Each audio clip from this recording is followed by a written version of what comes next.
आगे बढ़ते हैं अपनी आज की सबसे बड़ी सबसे ज़रूरी थीम की ओर, जो है आरबीआई पॉलिसी। आरबीआई पॉलिसी को डिकोड करते हैं। अंशुमान जी से अलग अलग चरणों में अलग अलग मुद्दों पर, बिंदुओं पर चर्चा करते हैं। लेकिन सबसे पहले मैं आपको आरबीआई पॉलिसी की जो मुख्य बातें थीं आरबीआई पॉलिसी की, वो मैं आपको बता देता हूँ। आरबीआई पॉलिसी में लगभग मुख्य तौर पर 3 चीज़ों पर बात कही जाती है। एक रेट्स को लेकर, जो भी नीतिगत दरें होती हैं उनको लेकर, दूसरी इन्फ्लेशन को लेकर और तीसरी ग्रोथ को लेकर। रेट्स में क्या हुआ, रेपो रेट को 4 बेसिस पॉइंट से घटाकर 6.25% कर दिया गया। एसडीएफ रेट 6% पर, एमएसएफ और बैंक रेट 6.5% पर, इंस्टांस को न्यूट्रल रखा गया। ये एक बड़ी बात है कि ठीक है, अभी तो हमने घटा दिया, आगे घटाएंगे नहीं घटाएंगे देखेंगे, न्यूट्रल है, ना तो हम पॉजिटिव हैं ना नेगेटिव हैं। फोकस जो आरबीआई ने बताया वो यही है कि जो इन्फ्लेशन है उसको हम टारगेट जो है 4% उसकी तरफ अलाइन करेंगे और ग्रोथ को सपोर्ट करेंगे, यही फोकस है। ग्रोथ पर आरबीआई ने क्या बोला, ग्रोथ पर कहा कि 24-25 में जीडीपी ग्रोथ 6.4% रही, 2025-26 में इसके 6.7% रहने का अनुमान है। अंडरलाइन 7% से नीचे है, इस बार से 0.3% ऊपर, 300 बेसिस पॉइंट ऊपर है। क्वार्टर 1 में 6.7% रहेगी, क्वार्टर 2 में 7% रहेगी, क्वार्टर 3 में 6.5% और क्वार्टर 4 में 6.5% रहेगी। इस तरीके से एवरेज 6.7% का आएगा। की ड्राइवर क्या होंगे, कहा है house hold consumption, fixed investment और सर्विस एक्सपोर्ट। इन 3 से ग्रोथ को सहारा मिलेगा। डाउनसाइड रिस्क कहाँ है, ट्रेड वॉर से और जियोपॉलिटिकल टेंशन से, फाइनेंशियल मार्केट की अनसर्टेनिटी से। बात ग्रोथ की खत्म। आते हैं इन्फ्लेशन पे। इन्फ्लेशन पे क्या कहा, इन्फ्लेशन पर यह कहा कि हेडलाइन इन्फ्लेशन जो है वो सॉफ्ट हुई है नवंबर-दिसंबर 2024 में। 24-25 में सीपीआई इन्फ्लेशन जो नीतिगत दरों का आधार होती है वो 4.8% रहने का अनुमान है ओवरऑल। टारगेट से आप लगा लीजिए 800 बेसिस पॉइंट ज़्यादा। 25-26 में 4.2% रहने का अनुमान है। क्वार्टर 1 4.5% पे खत्म होगा, क्वार्टर 2 4% पे खत्म होगा, क्वार्टर 3 3.8% पे खत्म होगा और क्वार्टर 4 4.2% पे। ओवरऑल पूरे साल में 4.2% इन्फ्लेशन रहेगी। फैक्टर क्या होंगे, फूड इन्फ्लेशन कमजोर होगी और कोर इन्फ्लेशन मॉडरेट होगी, ये उनके फैक्टर हैं। अपसाइड रिस्क कहां से आता है, अगेन वही ग्लोबल फाइनेंशियल मार्केट से, एनर्जी प्राइसेस से और वेदर इवेंट से, यानी कि मौसम पर आप नजर बना के रखिए।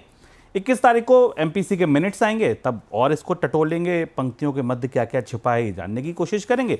और अगली बैठक 7 से 9 अप्रैल 2025 पे होगी। ये मैंने आपको पूरी पॉलिसी 1 मिनट में समझा दी। चलिए अब एक एक करके अंशुमान जी की टिप्पणी लेते हैं। सर, पहली टिप्पणी, नजरिया न्यूट्रल क्यों, मुद्रा न्यूट्रल क्यों, अकोमोडेटिव क्यों नहीं? जब कट शुरू हुआ 5 साल बाद, तो अब ये तो लंबा चलना था, ऐसी उम्मीद थी।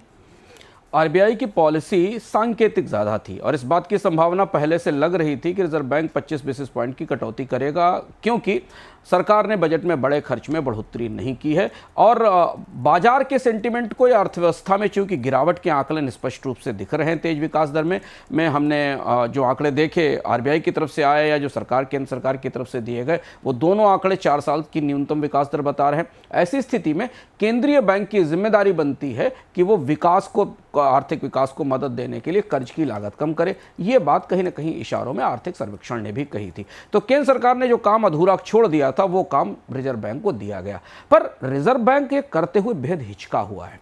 अगर आप आरबीआई गवर्नर संजय मल्होत्रा के पूरे भाषण को सुने, जिसे हमने ध्यान से सुना, तो उनमें ये इस कदम पर आगे बढ़ने का कोई कॉन्फिडेंस नहीं दिख रहा था। उनके भाषण में बहुत सारे किंतु परंतु, अगर मगर, ऐसा होगा तो ऐसा होगा, ऐसा होगा तो ऐसा होगा। ऐसा लग रहा था कि किस्म की सांकेतिक कटौती वो करने जा रहे हैं जिसका अर्थव्यवस्था पर किसी बड़े असर के संकेत नहीं है, क्योंकि अगर ये कटौती आगे भी जारी रहती तो शायद आर्थिक विकास दर के आकलन में हमें थोड़ा उत्साहवर्धक तस्वीर दिखाई देती।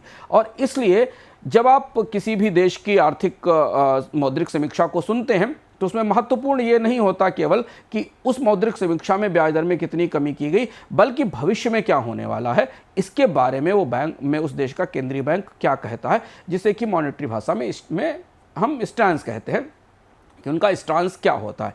और जहां सरप्राइज आया इस पूरी पॉलिसी का वो ये था कि आरबीआई गवर्नर ने ब्याज दरों में कटौती के बाद अपने स्टैंस को न्यूट्रल रखा, यानी भविष्य की दिशा ब्याज दरें घटने की तरफ नहीं जाती है। और इसकी कई महत्वपूर्ण वजहें जो हमने शुरुआत में चर्चा में आपको बताया था कि ये रेट कट उत्साह से ज़्यादा चुनौतियों और आशंकाओं के बीच लिया जा रहा है। और ये पहला ऐसा रेट कट है जिसको लेकर बाजार में चर्चाएं पॉजिटिव साइड से ज़्यादा इससे आने वाली चुनौतियों को लेकर हैं। और शायद इसी का असर था कि आरबीआई गवर्नर ने संकेतों में 25 बेसिस पॉइंट की कटौती कर दी। ये पास ऑन कैसे होगी, ट्रांसमिशन कैसे होगा, इसका पता नहीं, लेकिन इसके बाद उनको लगता है कि अभी महंगाई की वास्तविकताएं, रुपए की वास्तविकताएं, विदेशी और घरेलू मोर्चे पर जो जिस तरीके की बाधाएं हैं उसे देखते हुए आगे शायद ब्याज दरों में कमी की प्रक्रिया इतनी तेजी से नहीं बढ़ पाएगी।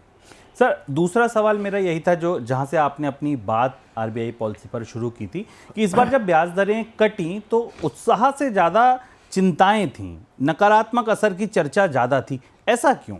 3 मोर्चे थे जिन पर हम अलग अलग चर्चा करेंगे। जब सुबह पॉलिसी आ रही थी तो आप शेयर बाजार में बैंकिंग स्टॉक्स में तेज गिरावट देख रहे थे, बैंक निफ्टी में गिरावट देख रहे थे, रुपए में भी गिरावट आई, हालांकि रुपया बाद में थोड़ा रिकवर किया, लेकिन रुपया जो आज आखिरी दिन है कारोबार का, रुपए में इस पूरे हफ्ते सबसे तेज गिरावट रही है। और तीसरा मोर्चा जो है वो महंगाई का था। सबसे पहले महंगाई को समझते हैं। हालांकि मौद्रिक पॉलिसी का आधार या बुनियाद महंगाई के आकलन ही होते हैं और आरबीआई अपने महंगाई के आकलनों में हमेशा पिछड़ता रहा है। आरबीआई का जो टारगेटेड रेट है वो 4% है, लेकिन जो अभी भी आकलन आए, जो इसमें भी दिए गए, वो भी आरबीआई का जो टारगेट रेट है उससे ऊपर थे। यहाँ 2 तरीके की चुनौतियाँ महंगाई को लेकर दिख रही हैं। महंगाई के एक हिस्से पर इस कार्यक्रम के अंत में भी हम बात करेंगे, जहाँ हम ये बताएंगे कि आरबीआई के लिए एक और चुनौती कहीं दूसरी जगह तैयार हो रही है। इस समय तात्कालिक तौर पर अगर हम आंकड़ों को करीब से देखें तो रुपए की कमजोरी और उसके साथ आने वाली इंपोर्टेड इन्फ्लेशन रिजर्व बैंक की सबसे बड़ी चुनौती है। ऐसी स्थिति में जबकि खाद्य महंगाई 6-6.5% से ऊपर बनी हुई है खासतौर से वेजिटेबल्स की महंगाई 26-27% के पास है, पल्सेस की इन्फ्लेशन 7 से 8% के आसपास है। यहाँ ये रिस्क था आरबीआई के सामने कि अगर ब्याज दरों में वो कोई और कटौती करता या भविष्य में और कटौती के संकेत देता तो इन्फ्लेशन में बढ़ोतरी हो सकती है। 2 पिछले डेटा पॉइंट आप समझने की कोशिश करें। 2016 में जब रेट कट हुआ था उसके बाद इन्फ्लेशन करीब 2017 में 5.8% पर पहुंच गई थी और 2020 में कटौती के बाद रुपया 4.5% टूटा था, जिसका असर हमें महंगाई पर, इंपोर्टेड इन्फ्लेशन पर दिखाई दिया था। बैंकों पर हम आगे आएंगे तब हम इस पर चर्चा करेंगे। पैंडेमिक के दौरान जब रेट कट हुआ था, जब कोविड आया था, उस दौरान भी अगले ही साल महंगाई की दर 4.5% के आसपास पहुंच गई थी। तो महंगाई के मोर्चे पर रिजर्व बैंक बहुत सहज नहीं है, बहुत सारे किंतु परंतु के साथ अपनी बात कह रहा है और रुपए की कमजोरी इसमें महंगाई लाने में सबसे बड़ा कंट्रीब्यूशन करने वाली है। और इसलिए ये मोर्चा आने वाले समय में रिजर्व बैंक के लिए नई बाधा बनेगा।